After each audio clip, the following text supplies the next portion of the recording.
Hello everyone, this is Imran. Welcome to the channel Usmani classes. GS का जो topic हम पढ़ रहे थे मॉडर्न हिस्ट्री, पैट के एग्ज़ाम के हिसाब से अगर देखा जाए तो उसके जो सिलेबस दिया हुआ उसमें एक टॉपिक और दिया हुआ था आज़ाद हिंद फौज और सुभाष चंद्र बोस। उसके ऊपर एक ब्रीफ इंट्रोडक्शन जो कि एग्ज़ाम के पॉइंट्स ऑफ व्यू से इम्पोर्टेंट हो सकता है। एग्ज़ाम में क्वेश्चन आएगा तो यहीं से आ जाए। बाकी महावीर स्वामी और बौद्ध धर्म, जैन धर्म और बौद्ध धर्म के बारे में हम काफ़ी डिटेल में पढ़ चुके हैं। आप क्वेश्चन लगा के देखना, बिल्कुल हो जाएंगे सारे। ठीक है, तो स्टार्ट करते हैं इस वाली चीज़। आज़ाद हिंद फौज और सुभाष चंद्र बोस के बारे में एक ब्रीफ इंट्रोडक्शन है जो भी हम देखते हैं एग्ज़ाम के पॉइंट्स ऑफ व्यू से क्या चीज़ इंपॉर्टेंट इसमें हो सकती है। चैनल पर नए हो तो सब्सक्राइब करना, दोस्तों के साथ शेयर करना, बेल आइकन जरूर प्रेस कर लेना। स्टार्ट करते हैं आज की वीडियो हमारी और स्टार्ट करते हैं सुभाष चंद्र बोस से। ये लिखा हुआ सुभाष चंद्र बोस, एससी बॉस का मतलब हो गया सुभाष चंद्र बोस। ये सुभाष चंद्र बोस लिखा हुआ है। ठीक है, अब इसके बारे में बात कर लेते हैं। इनका जन्म हुआ था 23 जनवरी 1897 में। 23 जनवरी 1897 में कटक उड़ीसा, जो कि उड़ीसा में कटक, वहाँ पे हुआ था। इनके पिताजी का नाम जानकीनाथ बोस था और वो पेशे से वकील थे। ठीक है, और उनको राय बहादुर की उपाधि दी हुई थी। राय बहादुर की उपाधि होती है अंग्रेज जो अपने फेथफुल, जो उनके वफादार या फेथफुल जो सही से काम करने वाले होते हैं उनको देते थे। तो राय बहादुर की उपाधि अंग्रेजों के द्वारा दी जाती थी। ठीक है, तो राय बहादुर की उपाधि इनको दी गई थी। इनके पिताजी जो जानकी बोस थे, इनके पिताजी, माता का नाम प्रभावती था इनकी। ठीक है, इतनी सी बात हमने जाननी है। बीए की इन्होंने अपनी परीक्षा उत्तीर्ण की, यानी कि ग्रेजुएशन इन्होंने बैचलर ऑफ आर्ट से की हुई और ये कलकत्ता विश्वविद्यालय से की थी। 1920 में इन्होंने आईसीएस, इंडियन सिविल सर्विस, जो कि कॉर्नवालिस के टाइम पे शुरू हुई थी। ठीक है, भारतीयों के लिए 1853 में प्रवेश के मार्ग खोल दिए गए थे और पहले थे सत्येंद्रनाथ टैगोर जिन्होंने भारत की तरफ से सिविल सेवा उत्तीर्ण की थी। सुभाष चंद्र बोस भी उनमें से एक हैं जिन्होंने सिविल सेवा उत्तीर्ण की थी। आईसीएस के लिए इनका चयन हो जाता है और 1921 में ये इस्तीफा देते हैं अपनी जॉब से, पोस्ट से। और रीजन क्या था? असहयोग आंदोलन, जो कि 1920 में एक बड़े स्तर पर भारतीय राष्ट्रीय आंदोलन की शुरुआत गांधी जी ने कर दी थी। रोलट एक्ट के खिलाफ, या जो जलियांवाला बाग हत्याकांड हुआ था, हमने पिछली वीडियो में सारी डिस्कशन कर लिए। ठीक है, तो असहयोग आंदोलन की शुरुआत हुई थी और उन्होंने इसमें भाग लिया था और सिविल सेवा से इस्तीफा दे दिया। 1920 में सेलेक्ट हुए थे, 1921 में इस्तीफा दे दिया। जन्म हुआ कब था? 1897 में, 1897, कटक उड़ीसा। जानकीनाथ बोस पिताजी और उनके थे और राय बहादुर की उनको उपाधि मिली हुई थी। इतनी बात क्लियर हो गई भाई सुभाष चंद्र बोस जी के बारे में। नेताजी के नाम से इनको लोग, इनके जो चाहने वाले थे, जो इनके प्रिय थे, वो इनको नेताजी के नाम से बुलाते थे, कहते थे। इन्होंने एक नारा दिया था, तुम मुझे खून दो मैं तुम्हें आज़ादी दूंगा। देखो उधर की तरफ अगर मैं एक बार ले जाऊं, 22 सितंबर 1944 को शहीद दिवस के रूप में उन्होंने अपने सैनिकों को संबोधित किया। आज़ाद हिंद फौज के वो कमांडर थे, सुप्रीम कमांडर आज़ाद हिंद फौज के, और 22 सितंबर 1944 को उन्होंने अपनी सेना को संबोधित किया और ये नारा दिया कि जो मातृभूमि है हमारी, उसकी मांग है, स्वतंत्रता की मांग है, और तुम मुझे खून दो मैं तुम्हें आज़ादी दूंगा। ये हमारी मातृभूमि की मांग है, ये स्वतंत्रता की देवी की मांग है।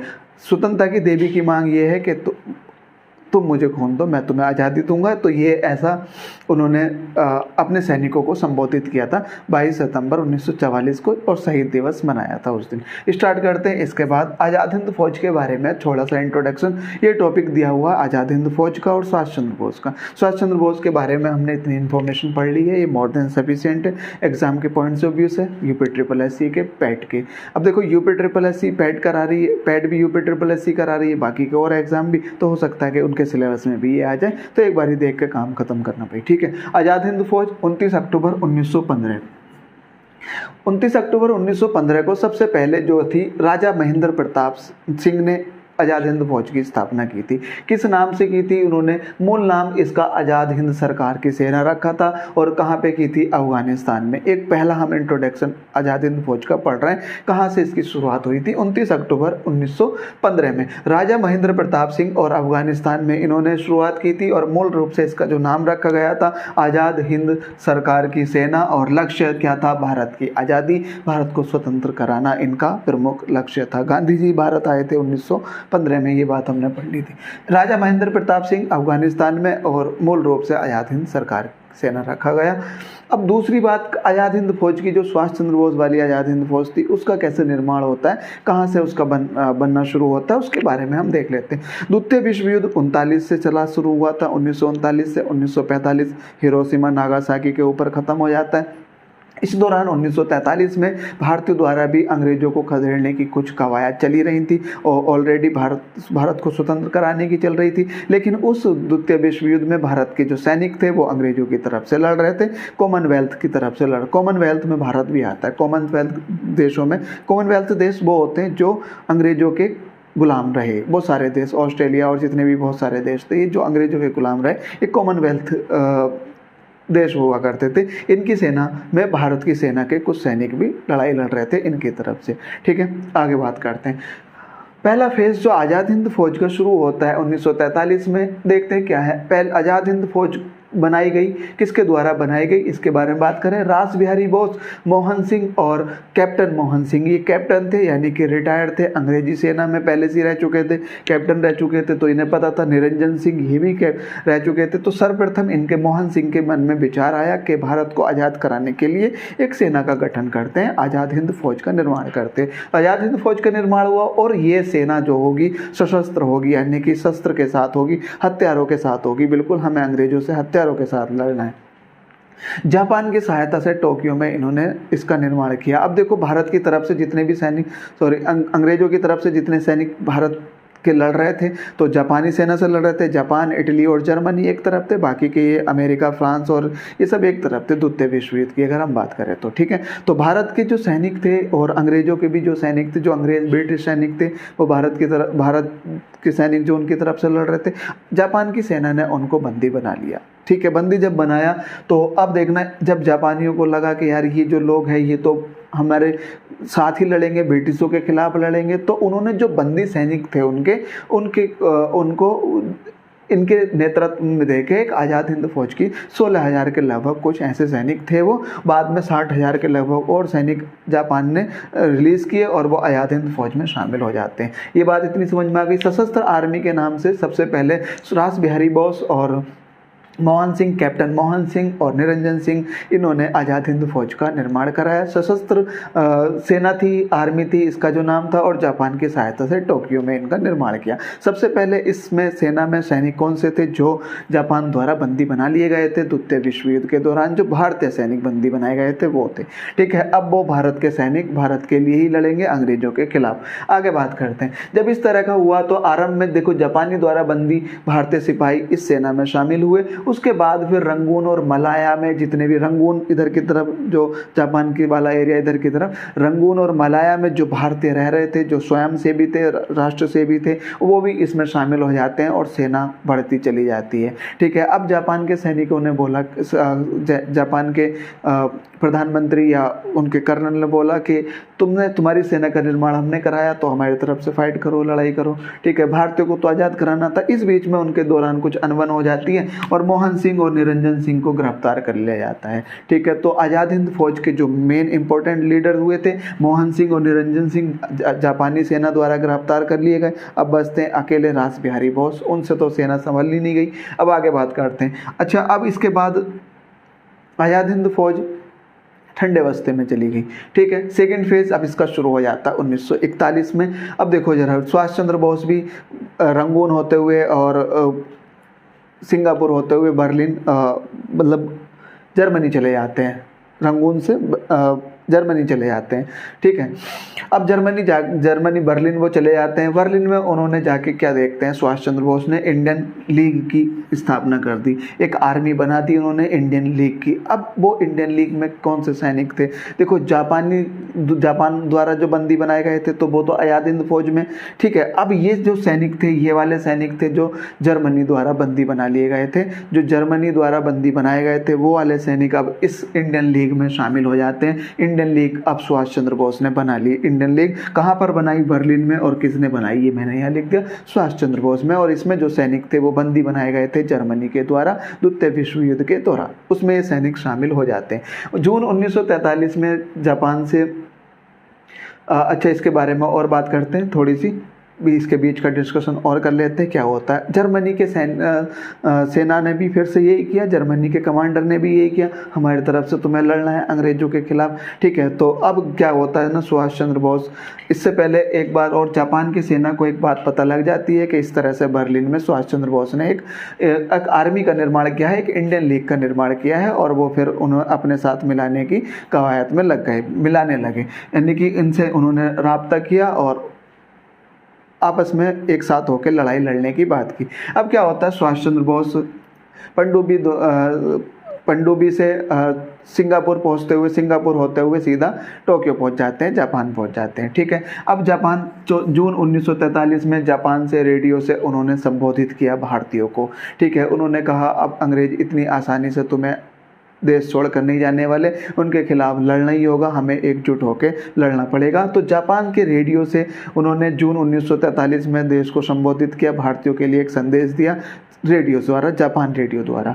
4 जुलाई 1943 को जब ये बात सुनी रास बिहारी बोस ने, तो वो प्रफुल्लित हुए और उन्होंने कहा अब ये एक लीडर है जो हमारी सेना को संभाल सकता है। अब रास बिहारी बोस ने आज़ाद हिंद फौज की कमान सुभाष चंद्र बोस के हाथ में दे दी। तो अब जो आज़ाद हिंद फौज जो उन्होंने बनाई थी रास बिहारी बोस ने, अब उसकी कमान आ जाती है, सुप्रीम कमांडर बन जाते हैं अब सुभाष चंद्र बोस रास बिहारी बोस की जगह, और 4 जुलाई 1943 को इनके हाथों में कमान आ जाती है। अब सेना इनके अकॉर्डिंग चलनी थी। 5 जुलाई 1943 को सुप्रीम कमांडर के रूप में संबोधित किया, और ये बड़ा इंपॉर्टेंट है, दिल्ली चलो का नारा दिया। फिर इन्होंने हमें दिल्ली जाना, दिल्ली चलो का मतलब हो गया कि हमारे जो लड़ाई है वो दिल्ली में बैठी ब्रिटिश गवर्नमेंट है उनके खिलाफ है, हमें वहाँ जाकर फतेह हासिल करनी है। तो सुप्रीम कमांडर के रूप में संबोधित किया और दिल्ली चलो का नारा दिया। ये क्वेश्चन पूछ लिया जाएगा, सुभाष चंद्र बोस ने दिल्ली चलो का नारा कब दिया? तो 5 जुलाई 1943 को, जब वो सुप्रीम कमांडर थे भारतीय आज़ाद हिंद फौज के, इंडियन नेशनल आर्मी इसका एक दूसरा नाम हो रहा है, इंडियन नेशनल आर्मी INA इसका एक दूसरा नाम है। 23 अक्टूबर 1943 को सिंगापुर में इन्होंने फिर एक स्वतंत्र भारत की अस्थायी सरकार बनाई, ठीक है। तो 23 अक्टूबर 1943 को सिंगापुर में, 21 अक्टूबर भी लिखा हुआ कहीं पे, सिंगापुर में स्वतंत्र भारत की अस्थायी सरकार बना दी। यानी कि भारत की अस्थायी सरकार में उन्होंने प्रधानमंत्री, राष्ट्रपति और सेना का सर्वोच्च कमांडर वो सब पद अपने आप रखे, बाकी के और पद उन्होंने बाकी और लीडर्स को दिए। आज़ाद हिंद सरकार इसका नाम रखा, ठीक है। आगे बात करते हैं। और इस आज़ाद हिंद फौज की जो को मुख्यालय बनाया उन्होंने सिंगापुर, और पहले सिंगापुर और फिर बाद में रंगून ट्रांसफर कर दिया गया। आज़ाद हिंद फौज का मुख्यालय पूछ लिया जाएगा सिंगापुर, और उसके बाद फिर रंगून में ट्रांसफर हो गया उसका। भारत की अस्थायी सरकार कब बनाई थी, ये क्वेश्चन पूछ लिया जाएगा। आज़ाद हिंद सरकार सुभाष चंद्र बोस ने बनाई थी, ये क्वेश्चन ऐसे ही पूछ लिया जाएगा। आज़ाद हिंद सरकार किसने बनाई थी और कब बनाई थी? 23 अक्टूबर 1943 को सुभाष चंद्र बोस ने भारत की अस्थायी सरकार बनाई। आगे बात करते हैं। 30 दिसंबर 1943 को जापान ने जब इस तरह की सरकार बनाई उन्होंने, सुभाष चंद्र बोस ने, तो जापान ने अंडमान, जो कि अंडमान द्वीप है, जापान के कब्जे में था उस टाइम, और बाद में सुभाष चंद्र बोस ने इसको नाम दिया शहीद द्वीप। ऐसे क्वेश्चन पूछ लिया जाएगा, शहीद द्वीप नाम किसने दिया था? सुभाष चंद्र बोस ने। और किसको दिया था? अंडमान द्वीप को। ये भी द्वीप है, दोनों अंडमान निकोबार, बहुत सारे द्वीप हैं इधर हमारे बंगाल की खाड़ी में। तो अंडमान द्वीप को शहीद द्वीप के नाम से नामकरण किया सुभाष चंद्र बोस ने, और निकोबार जो द्वीप था उसको स्वराज द्वीप के नाम से नामकरण किया सुभाष चंद्र बोस ने। और फिर भारतीय ध्वज को फहरा दिया उन अंडमान निकोबार में, भारतीय ध्वज को फहरा दिया। जापान ने अंडमान निकोबार इनका नामकरण किया शहीद द्वीप और स्वराज द्वीप सुभाष चंद्र बोस ने, और 30 दिसंबर 1943 को उन्होंने अंडमान निकोबार जापान ने भारत को सौंप दिया। आगे बात करते हैं। फरवरी 1944 कोहिमा पलेल को अंग्रेजों से मुक्त कराया, ठीक है। अंग्रेजी सेना जापानी सेना के साथ आज़ाद हिंद फौज लड़ाई कर रही थी और भीषण लड़ाई हुई। कोहिमा और पलेल को अंग्रेजों से मुक्त कराया। उधर का एरिया जो हम बात करें, अगर पूर्वी भारत की बात करें तो पहाड़ी एरिया है। रंगून से अगर आना होगा तो फिर वो पहाड़ में हमारे इधर जापानोपन से आना होगा, तो फिर देखो अब पहले तो प्लेन का कुछ था नहीं ऐसा, मतलब था तो, लेकिन वो ब्रिटिश भारत में था, तो उनको पैदल ही आना पड़ता था, और पैदल आने के लिए फिर वो पहाड़ियों को पार करना पड़ता था, जिसमें बहुत टाइम लग जाता था। तो 6 फरवरी 1944 को कोहिमा और पलेल को अंग्रेजों से मुक्त करा दिया। ऐसा इतना इंपॉर्टेंट है भी नहीं। इससे देखते हैं, आगे बात करते हैं उसकी। 21 मार्च 1944 को दिल्ली चलो के नारे के साथ वो भारत पहुंच गए। भारत की ज़मीन पर उनका आगमन हुआ, यानी कि और उन्होंने अंग्रेज़ों के विरुद्ध फिर लड़ाई शुरू कर दी। ठीक है, अब जब अंग्रेज़ों के विरुद्ध लड़ाई शुरू की उन्होंने, तो फिर भीषण लड़ाई हुई अप्रैल और जून के बीच में, है ना। और जब ये लड़ाई हो रही थी इस दौरान, तो जापान की सेना और जर्मनी की सेना और भारत की सेना, अब भारत की आज़ाद हिंद फौज इनकी तरफ से लड़ रही थी द्वितीय विश्व युद्ध में, और भारत की सेना तो उनके साथ लड़ी रही थी, ब्रिटिश गवर्नमेंट की, जो भारत की ऑलरेडी सेना थी। ठीक है, तो भीषण लड़ाई हुई और इसमें जर्मनी ने और जापान ने अपने घुटने टेक दिए। और जब घुटने टेके तो फिर आज़ाद हिंद फौज को लगा कि अब इससे अच्छा है कि हम सरेंडर नहीं करेंगे, वापस चले जाते हैं। उसके बाद 6 जुलाई 1944 को रंगून रेडियो से गांधी जी को प्रसारण किया। गांधी जी के नाम से उन्होंने एक प्रसारण किया रंगून रेडियो से। पहले जापान रेडियो से किया था, जब संबोधन किया था, जब उनको आज़ाद हिंद फौज का कमांडर बनाया गया था। अब रंगून रेडियो से उन्होंने प्रसारण किया गांधी जी के नाम से, और गांधी जी को उन्होंने राष्ट्रपिता की उपाधि दी, राष्ट्रपिता के नाम से संबोधित किया। क्वेश्चन ऐसे पूछ लिया जाएगा, गांधी जी को राष्ट्रपिता की उपाधि या के नाम से किसने संबोधित किया? तो सबसे पहले राष्ट्रपिता के नाम से सुभाष चंद्र बोस ने गांधी जी को संबोधित किया था, इसी प्रसारण के दौरान रंगून रेडियो में जो प्रसारण किया था, और कहा था अंग्रेज इतनी आसानी से नहीं जानने वाले, हमें इसके खिलाफ हम अपनी सेना के साथ, आज़ाद हिंद फौज के साथ इधर की तरफ से लड़ाई लड़ रहे हैं। इस तरह का उन्होंने एक भाषण दिया, और जो कि इतना इम्पोर्टेंट नहीं है, बस इतनी बात जान लेना, राष्ट्रपिता के नाम से संबोधित किया था गांधी जी को, और रंगून रेडियो से गांधी जी के नाम प्रसारण किया था 6 जुलाई 1944 को। ये थोड़ा सा समय याद रख लेना, 6 जुलाई 1944 को। उसके बाद 22 सितंबर 1944 को उन्होंने शहीद दिवस के रूप में मनाते हुए सैनिकों से कहा कि ये स्वतंत्रता की देवी की मांग है, और स्वतंत्रता की देवी मांग कर रही है कि मुझे स्वतंत्र करो, और उन्होंने फिर नारा दिया, तुम मुझे खून दो मैं तुम्हें आज़ादी दूंगा। इस तरह के नारे के साथ उन्होंने लड़ाई करना शुरू किया। और फिर अभी हमने बात की है, जापान और जर्मनी की सेना ने हथियार डाल दिए थे अपने, और फिर वापस होकर रिट्रीट हुए। जितने भी भारतीय सैनिक थे उनको बंदी बना लिया गया ब्रिटिश सैनिकों द्वारा, और सुभाष चंद्र बोस वापस हो गए। और ऐसा कहा जाता है एक प्लेन क्रैश में 3rd डिग्री प्लेन क्रैश होने से उनकी मृत्यु हो जाती है। ऐसा कोई साक्ष्य तो मिलता नहीं है, लेकिन ऐसा माना जाता है। कुछ भी ऐसे साक्ष्य है नहीं, एक परमानेंट एक कंफर्म प्रूफ ऐसा है नहीं।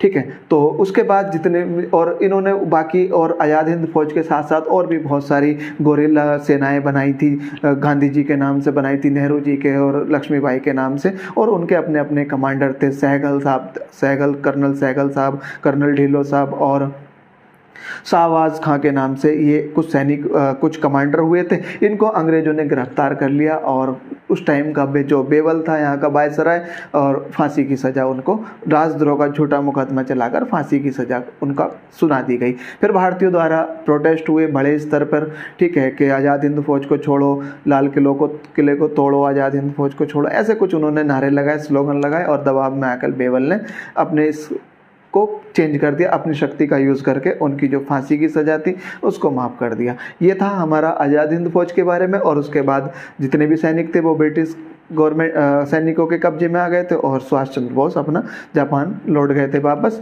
ऐसा माना जाता है कि उनकी प्लेन क्रैश में मृत्यु हो जाती है। ये इतनी बात थी आज़ाद हिंद फौज के बारे में। इनमें हाँ, तुम मुझे खून दो मैं तुम्हें आज़ादी दूंगा एक इम्पोर्टेंट नारा, और जय हिंद का एक इम्पोर्टेंट नारा हम